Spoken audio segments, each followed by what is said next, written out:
So the first, we introduce what we call the 6 DOS, 6 degrees of separation. This is a networking exercise, and it's a very short-term in-class exercise. And basically, the idea is that students or participants can interact in a network routing task, and which is great to introduce some of the classic network concepts like a milligram small experiments, or illustrate the role of networking in information sharing or communication, and tries the process of building network awareness. That's a concept we are pushing through it. So this is just like a key summary of, I'm just gonna move this one, all right. Summary of what this tool is capable of. So this exercise is pretty much like, maybe because of the nature of task, maybe like 10 people as a minimum, and then we tested around like 200. So if you have a big lecture, you can still utilize this tool, and both you can use this tool as asynchronous or synchronous settings, and also both in-class and out-class exercise. Just like if you just want to conduct like milligrams small for experiment, then you can use as asynchronous in multiple days. While if you're using in a class, maybe just 30 minutes exercise. And then if you can highlight using these tools to teach like networking, social capital, and then also like organization learning. So you used to be at the Kellogg, and Smith used this tool pretty much, and then he had this session called learning organization, and highlighting like how the organizational structure accommodate information flows and information sharing and information overload and so on. So, which is another capability of using this tool. And then another point is cognitive social structure. David Cracker at CMU often use these tools to illustrate like how people not only knowing about their networks directly, but also indirectly, like who knows whom, and also who knows whom, which is like kind of the idea of network awareness. And then the target audience of this tool is pretty much undergrad, graduate student, and also executive trainings. So some of the serious executive training classes, people use these tools to kind of simulate the situation of information sharing and communication in the small teams and organizations. And we have like YouTube videos for intro, for player instructions, as well as instructors how to set up sessions, as well as we have slide decks, so that's free to use. And then these tools, basically there is no preparation for students. In class, you just explain or use the YouTube video to tell students how to play this session, and then exercise takes to about 15 minutes to 30 minutes. It depends on how many rounds you're gonna play with these tools. Just one round, maybe 15 minutes, very quick. And then if you have multiple rounds, maybe it takes like 20 to 30 minutes. Once students know how to use it, it's very easy because students know what to do, so it doesn't take much time. And then after finishing sessions, you have a debrief. Maybe it takes like 15 to 30 minutes, depends on how exclusively or extensively you explain the results. So that's pretty much I'm gonna demo today. But before going deep dive into the tools, I'm just gonna tell you the way of using 6DOS for teaching. There are 2.5 ways to use these tools. One is a scenario simulation, such as 6 degrees of separation. And the second use is onboarding or ice-breaking activities. Actually, some of my undergraduate students, after graduating, they started working for company. They use this tool for some of the onboarding training sessions or team meeting, because the nature of interacting and then kind of visualize who knows whom or who has a connection to whom. So it's a good activity to do that. And then finally, oh, yes. Could you give the, I'm so sorry. Yeah. Can you give us the address again for the. You can just put it, yeah, we should have put it on every page of the Bitly address, I think. Oh, Is it for the workshop materials or for just this? Just this, whatever you want us to use, because if you want us to interact. yeah, I mean, the slides are available. Hold on a second. Let's make sure we have that. Yeah, Because I didn't get an email, but you mentioned it. Yeah, we can get. Yeah. Okay. oh, okay. There's a bit of link for this handout. There's a Bitly link. Yeah. Handout too. that's Hold on easy a to second. remember. Yeah. What was Brennan? Do you remember the Bitly? Is Think it the for- teaching that one that you just gave, or is that a different one? Yeah, hold on a second. Okay, from Brendan and. Okay, I found it. Bitly net hand. Okay, he sent us do we do teaching deck or? Yeah, teaching deck one. That's I'm going through it right now.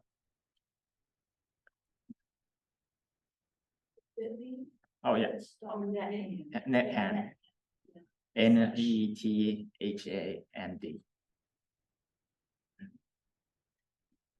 Yep. All right. So now I'm going back. Yeah. If you have any questions, just interrupt me. And then finally, so at the end of this exercise, you can actually download some of the data.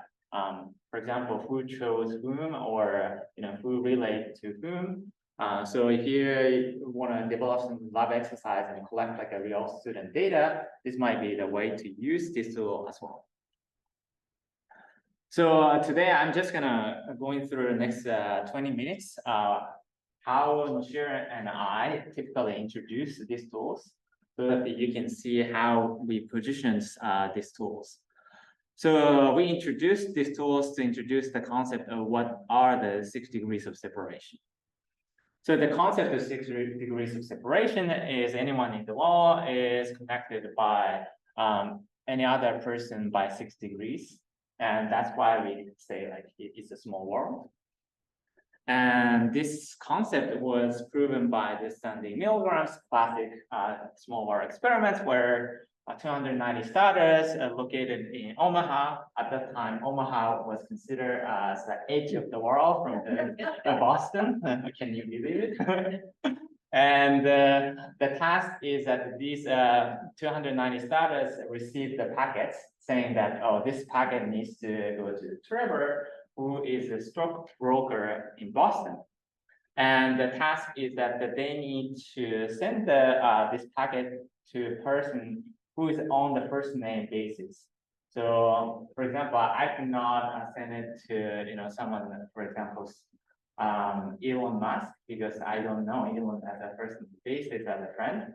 So maybe I need to send it to Jasmine, and Jasmine send it to Noshir, and Noshir might know someone who might connect to Elon. So that's kind of the step going through, and then eventually 44 package received to the Trevor and a completion rate of 15%. And then when we look at the 44 messages, there is a distribution of steps went through to the Trevor. And then on average, that was 6 degrees of separation.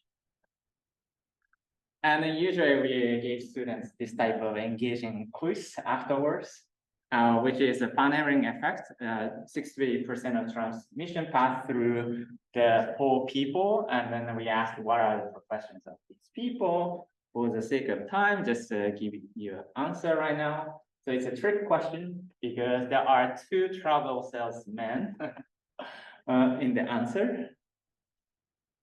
And then also, if you go to the more pop culture reference, you can talk about the 6 degrees of Kevin Bacon, and which was developed by the 3 college students. So they have parties and then watch the 2 of the Kevin Bacon's movies, and then they thought that Kevin Bacon is the center of the Hollywood. And it turned out he wasn't. So 2015, the top one is Eric Roberts. Anyone knows Eric Roberts? Rather than feeling. Exactly. Yeah. And then Kevin Bacon is at 441st place.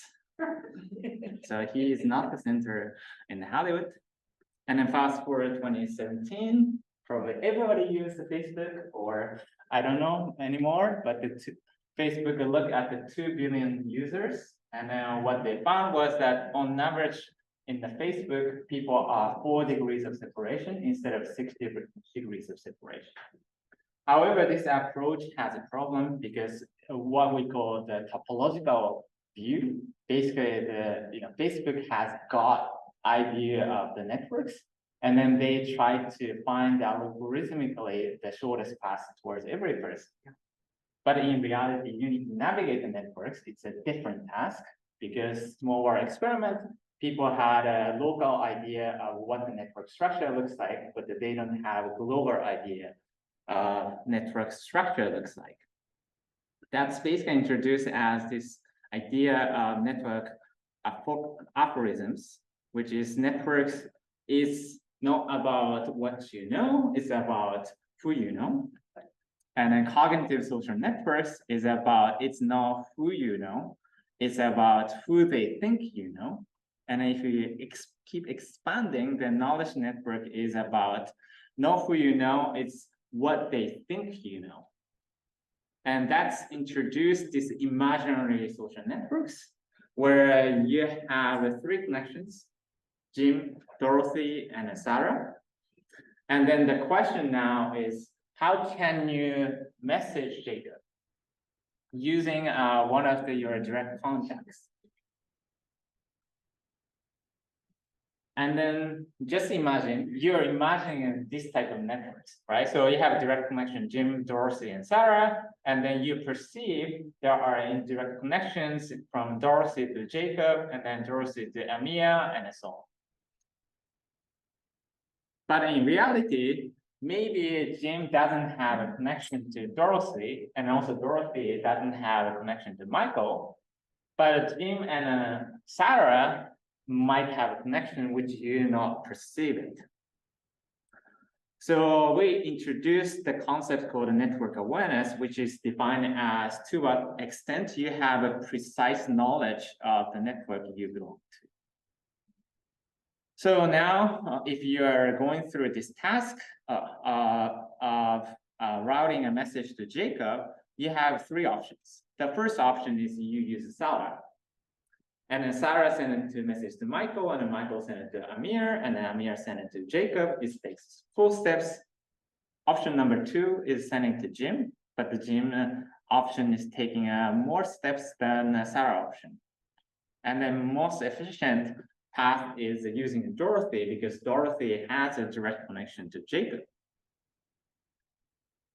So the question is, what is network awareness? And then what is your network awareness? So we can test that. So now we're gonna do the real quick demo. So if you have internet connections and laptop computer, can you type into the bit.ly/network task? That these 2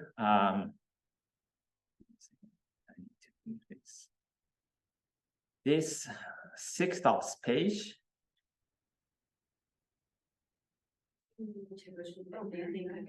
Yeah, I will type in as well. bit.ly and then /network task.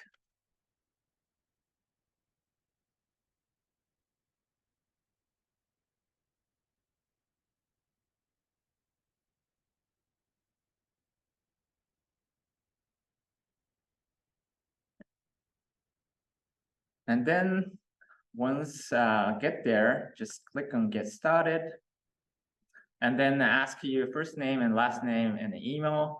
And if you instruct the students, it's important for them to put some recognizable first name. Some people just put like A or something, but this actually display the person's name in sessions. So it's important to register as something recognizable among other participants. So I have already my account, so I'm just gonna click on this.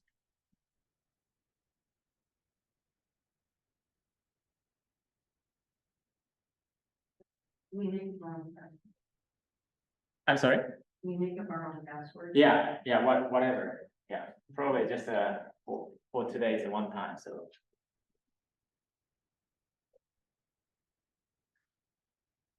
once you log in, there are two options, administer versus participate. For you, I can click on the participate, and then I'm gonna administer. If you create the session, then you should click on administer. But if you participate the session, especially for the students, you will click on the participate. And then first things you will see if you click on the participate, it's the same for here, getting started, which is the guide of how to play on your screen. And then in my screen just tells me how to create the sessions. And then there's a YouTube guide. So if you want to use this tool, just watch and then follow through it. And then also I'm gonna play myself. If I want to do that, just sign in as in incognito mode, and then just goes through.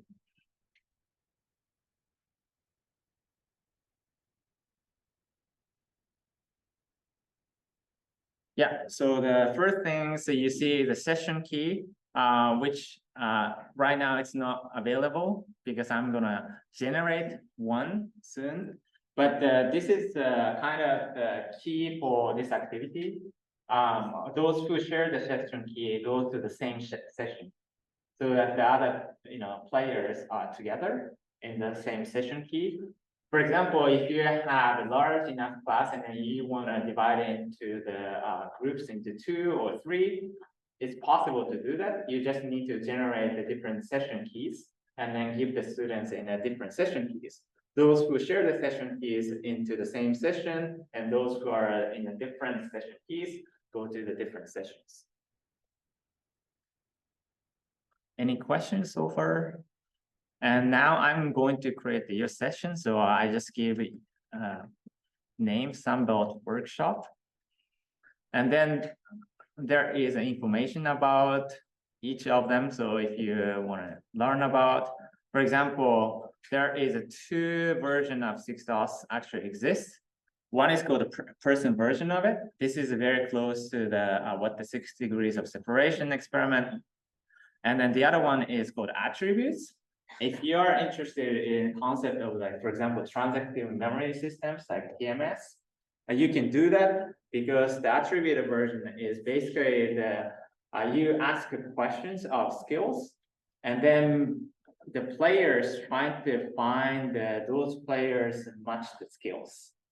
So that's pretty much you can test the who knows what and a method, knowledge of skill set and expertise. But that's a different way of using these tools.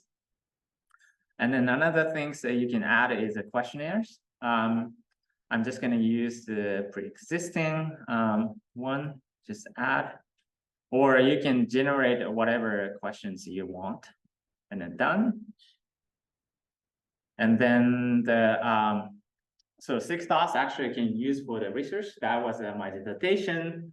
But of course, you don't want to collect data from students, then you just say no. Then we don't collect any data for research use. And then another cool feature about this tool is actually it can generate the bots. If you want to test yourself, you can, I think 20 at most, so you can generate the bots, and the bots randomly behave.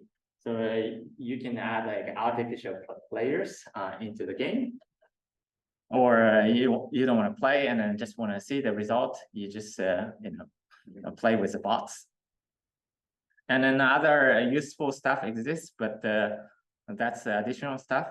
So I'm just going to skip to it and then just say launch. Once launched, what you see is there's a session key. So that's basically tells your students. So in this case, for ours, so it's a 649 and a punch into the number, and then it's enrolled, and then the next thing asks is your educational background, and then you can say submit. Once you submit, so my animal was what? So each player is now becomes one of the animals. And then from the background, you can see the number of players already enrolled. So just I'm gonna wait a couple of minutes.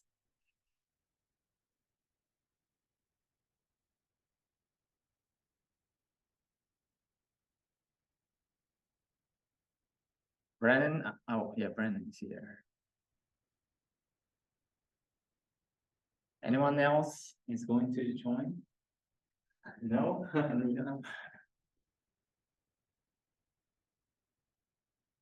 It's good. Yeah. Then I'm gonna click on next.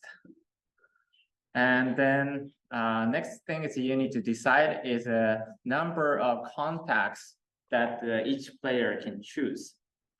So the default option is 2, and it's at least 2 and at most 2 means that everybody needs to choose 2 contacts. But you can vary the number. For example, change to the 1 and 2. So some people may choose 1 contact, and other people choose 2 contacts, or increase this 3 or whatever numbers. And today I'm just gonna do the 2-2. And also, if you are interested in like creating secondary contacts, for example, if you wanna differentiate strong contacts and weak contacts, like weak ties and then strong ties, you can do that too. But today I'm gonna proceed like this. And then what happened is that if you are going to your screen, now change to the phase where you need to choose your contacts. So today I'm gonna ask you pick 1 organizers and then 1 of your attendees as your contact. So I'm gonna choose Brennan, and then yeah, I'm gonna choose here. And then once you select the contacts, hit next. Then you're gonna wait for the other players to finish networking. And again, while as an admin, I could monitor who is finished networking or not.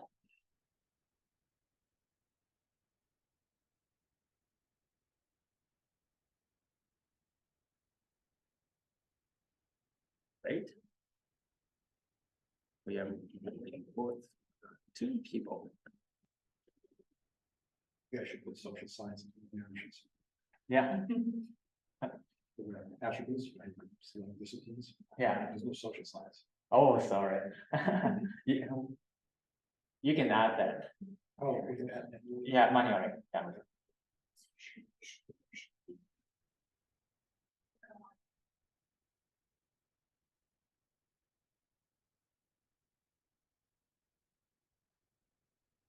All right. Yeah. And then once everybody chose, we decide how long the session should be. Default is 3 minutes. And today I'm just gonna do the 2 minutes quick round. And then the second thing is, so each time this system generates a message, and a message have a destinations. And then the next one is asking how many new messages is generated for every player.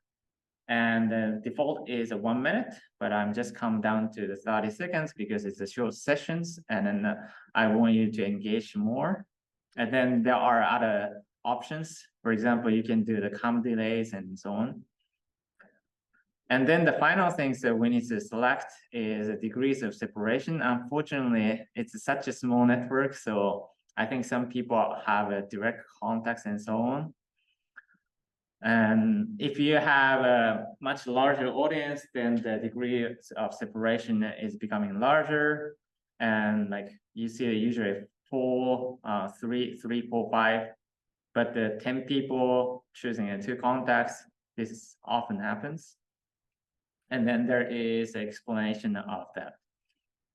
All right, now are you guys ready to play it? Yes, then we're gonna do that. All right, now if you go to your screen, it's changed to the sort of tutorials, and then tells you what the things you should look for it. And then just click through next and next. Yeah, the basic idea is you just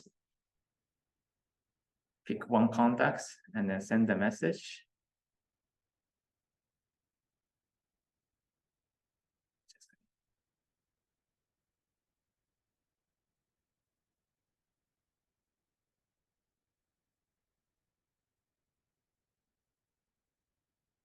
And if you click on send messages or destination, you tells you how your message went.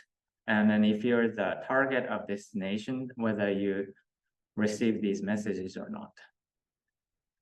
Let's keep coming. Yes.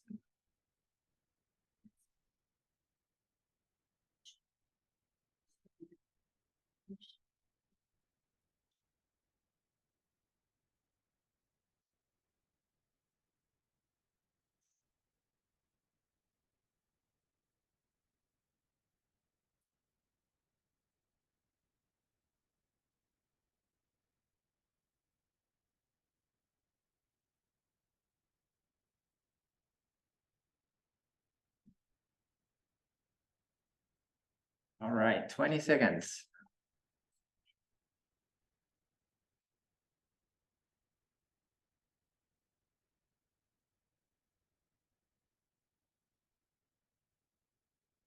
Ten seconds. It's a very quick run.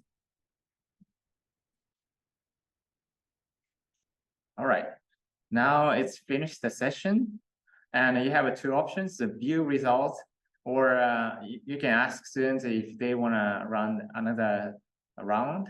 Then if you click on the yes, and if you look at the admin side, you can see the poll, how many participants who ask for rerun. And if you want to do the rerun, just click on this bottom button of rerun. That's basically automatically send the players, those who participated in the previous session, go to another session directly without typing into the session key. Today, for the sake of time, I'm just gonna go to the view results. And if you click on the view result, the first thing you see is the kind of key highlight of the session. There are 10 players, and then each chose 2 contacts, and then 40 message was initiated, and then 20 messages completed, which is completion rate of 50%.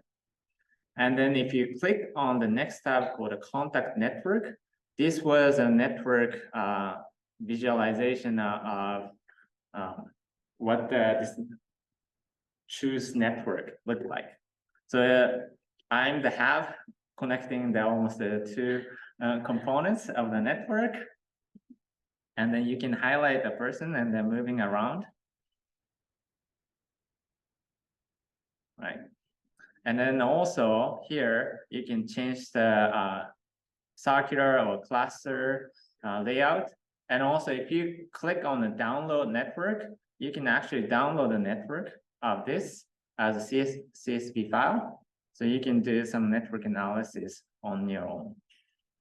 And if you click on the relay network, and the difference between the relay network and choose network is that now there is a thick line and the thin lines, meaning that the thick lines are more used, and then thin line is less used in the session. And if you also download that data of how many ties are used and so on, download the network with the same CSV file. And then the next tab is what we call a message path, where you can see what the sample path looks like. So in this case, it's the shortest distance is 2. It's started from Sarah and then Dawn, and then goes to the Michael. But what happened in reality is that the Sarah sent it to me, and then I sent it to Brennan. And then Brennan went back to Sarah, and Sarah sent back to me, and then Brennan, and then it's never ending path of incomplete. My bad. My bad too.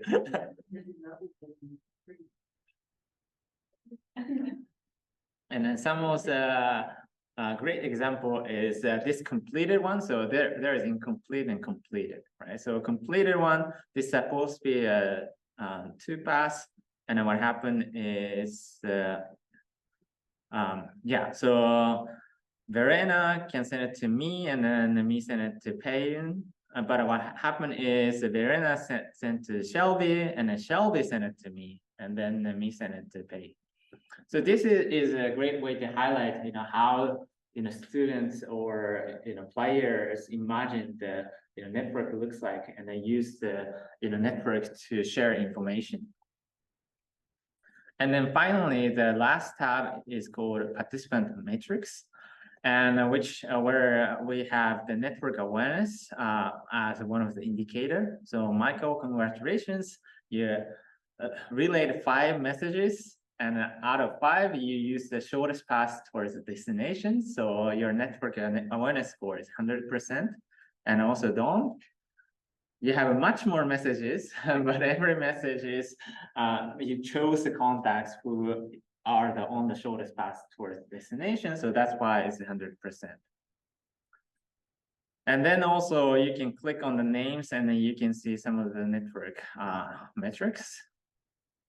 So you can use for the teaching as well. So this is a very quick way of demoing 6DOS, and I'm just gonna end with some quick frequently asked questions who use the 6DOS. What is the session key and how do I obtain it?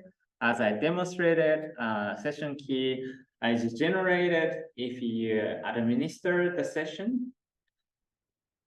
And then basically this can connect the players together in the same sessions.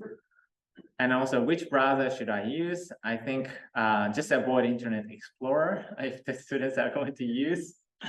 We tested other browsers that tend to be good, so it's okay. Is the platform mobile compatible? Yes, but we recommend participants play it computers or tablets. Would be better experience, but I have seen the students just use the mobile phone to play it. How many contacts are a good number for sessions? So as I said, again, it's a 2 contacts, and rule of thumb is thinking about network density. So if you have like the 20 players, I would set it as network contacts of 3, because that's basically gives you a network density of 16%, which is more or less simulate the friendship network in a classroom, because the network density of 20, something around that line. And how do I tell players to choose your contacts? Here, you can exercise your creativity. It depends on your purpose. A suggestion is choose like 1 strong and 1 weak contacts, or another is completely random. And actually, that's the David Cracker does. The first, he told the students, oh, pick like your students or close contacts. And then next round, he said, completely random. And what happened is the second round, the completion rates dropped significantly because people could not imagine, who picks whom. So their network awareness suddenly depletes by choosing a random contacts. Or if you want to illustrate information overloads, you pick the 1 person in the middle of the class and then ask everybody to choose that contact, and what happens? Because that person bombarded by the messages, and you can demonstrate how the effective information overload look like. So here is a resource links. If you have access to the slides, you can just click on it and then look through it. And that's pretty much it from me. And then if you have any questions, I'm happy to answer it.